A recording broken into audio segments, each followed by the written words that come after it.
Kita zaman sekarang ini memang perlu figur-figur yang memang punya kemampuan, ya kan? Dan ternyata belum ini cawapres ini sudah menyiapkan juru bicara, sehingga ada kesan dia nggak siap untuk tampil. Ya kita sih tidak berharap seperti itu ya, tapi kita lihat akan seperti apa. Tapi seharusnya kalau dia sebagai anak muda yang dibangga-banggakan dan dia siap maju ya dia harus siap semuanya gitu, sehingga perlu juga orang wajar saja kalau orang bertanya-tanya, kok dia belum apa-apa udah nyiapin juru bicara gitu. Karena yang lain kan harus siap maju. Nanti kan ada debat. Apa tuh debat tuh dia harus juru bicara yang maju kan enggak? Assalamualaikum warahmatullahi wabarakatuh.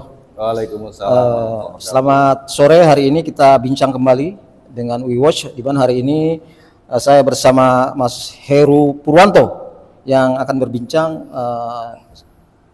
sekitar masalah Gibran Rakabuming Raka, yang mana saat ini beliau menjadi salah satu cawapres, tepatnya cawapres dari Pak Prabowo Subianto. Nah, demikian akan saya coba menanyakan beberapa hal yang berkaitan dengan Gibran ini. Mas Heru, sebenarnya syarat untuk menjadi seorang cawapres itu apa? Syarat pendidikannya? Iya, pendidikannya memang minimal SMA. Ya, jadi saya pikir ya kita tahu bahwa di negara kita ini udah banyak orang yang SMA, ya kan? Gitu. Jadi saya pikir kalau kita dilihat dari ke-6 calon presiden maupun cawapres, insya Allah sih semuanya sesuai. Iya. Saya dengar Gibran itu kuliah. Kuliah artinya lepas dari SMA dia melanjutkan pendidikan lebih tinggi di mana sebenarnya? Ya, dia kuliah di datanya pernah katanya kuliah di UTS. UTS di mana? Jadi UTS itu sebenarnya singkatan dari University of Technology Sydney. Tapi yang di data kami dapat dia kuliah program INSIS selama tahun 2007 sama 2010. Gitu. Lalu kalau kita lihat level dia itu pada jenjang yang mana? Pada seorang yang tamat di diploma 3, diploma 2 atau yang ya S1 lah kalau pada yang Indonesia.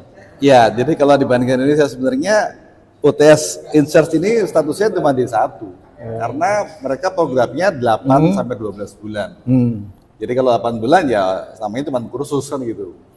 Nah, tapi memang kita juga bertanya-tanya kok datanya ini di sini kuliah 4 tahun di sana dari 2007 sampai 2010, sehingga kita juga ya kalau ada mau iseng-iseng nanya nih, sekarang dapat gelar nggak tuh 4 tahun gitu. Terus syaratnya masuk UTS apa itu?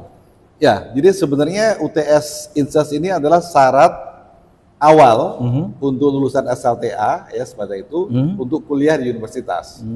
Jadi ini semacam program saringan lah gitu. Itu programnya cuma 3 sampai 6 bulan. Jadi kalau datanya hanya di UTS Insert sampai 2010 4 tahun berarti ini meragukan, karena sekarang ini datanya sudah nggak ada lagi. UTS Sydney, UTS Insert itu sekarang diganti menjadi UTS College, sudah nggak ada lagi. Jadi ya kita tidak mau curiga atau apa, tapi ya memang perlu diklarifikasi lah.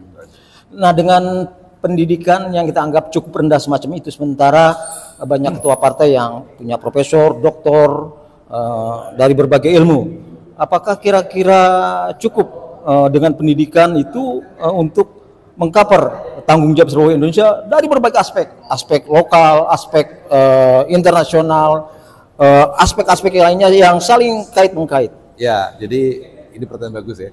Karena saya pikir kita zaman sekarang ini memang perlu figur-figur yang memang punya kemampuan, ya kan? Dan ternyata belum ini cawapres ini sudah menyiapkan juru bicara, sehingga ada kesan dia nggak siap untuk tampil. Ya kita sih tidak berharap seperti itu ya, tapi kita lihat akan seperti apa. Tapi seharusnya kalau dia sebagai anak muda yang dibangga-banggakan dan dia siap maju ya dia harus siap semuanya gitu. Sehingga perlu juga orang wajar saja kalau orang bertanya-tanya, kok dia belum apa-apa udah nyiapin juru bicara gitu. Karena yang lain kan harus siap maju. Nanti kan ada debat. Apa tuh debat tuh dia harus juru bicara yang maju kan enggak?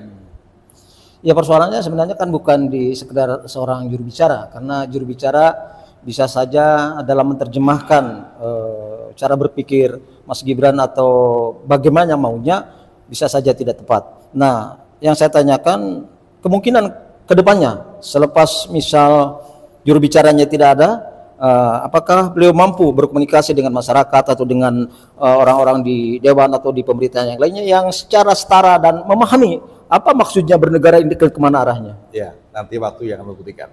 Karena kita sulit juga ya, kita nggak bisa memprediksi beberapa kan. Siapa tahu dalam beberapa bulan ini beliau mempersiapkan di pasar maksimal ya. Seperti kalau sepak bola masuk TC gitu, sehingga nanti pada saat pertandingan dia siap gitu. Ya kita lihat saja nanti. Ya kalau saya melihat, misal dari 3 cawapres ini semuanya cukup berpengalaman. Misal Pak Mahfud MD, ya, beliau seorang pengajar di salah satu universitas swasta di Yogyakarta. Dia juga seorang aktif di kabinet. Demikian juga wakilnya Pak Anies Baswedan, Bapak Muhammad Iskandar. Beliau adalah ketua partai yang cukup lama dia berinteraksi dengan anggotanya maupun dengan masyarakat. Bagaimana menurut Mas Heru? Saya mau Gibran di mata mereka. Saya mau lihat dari sisi lain. Tadi Bang Odi sampaikan ini Pak Mahfud ini juga seorang menteri. Kemudian Pak Prabowo juga seorang menteri. Kalau tidak salah tuh ada aturan bahwa kalau calon yang mau maju jadi capres atau kepala daerah bahkan atau cawapres itu harusnya kan mundur. Gibran juga dia sebagai wali kota. Dia menyatakan nanti saya akan kampanye di luar jam kerja kantoran, nggak masuk akal. Emang dia 24 jam hidup terus. Jadi menurut saya ini perlu dikritisi. Ayolah kita berpikir secara positif, tunjukkan bahwa kita ini wise. Kalau memang waktunya kita harus saatnya kampanye ya harus cuti dulu gitu. Karena orang akan menilai nanti wah jangan-jangan nanti menggunakan fasilitas negara kan gitu. Jadi orang bisa curiga walaupun tentu saja nanti waktu yang butuh. Tapi dari sekarang ini kan belum nampak nih rencana-rencana untuk cuti. Nah, jadi kita di sini UIWOS sekedar mengingatkan bahwa ayolah kita buka ya pikiran kita buka kebijakan kita bagaimana caranya agar kita ikuti aturan yang ada sehingga rakyat ini bisa menilai. Itu aja. Nah, lantas hal apa yang membuat para cawapres yang masih mempunyai kedudukan ya seperti Pak Mahfud sebagai menteri juga Gibran sebagai wali kota tidak mau mengundurkan diri dari jabatannya? Ya itu yang tahu tim suksesnya.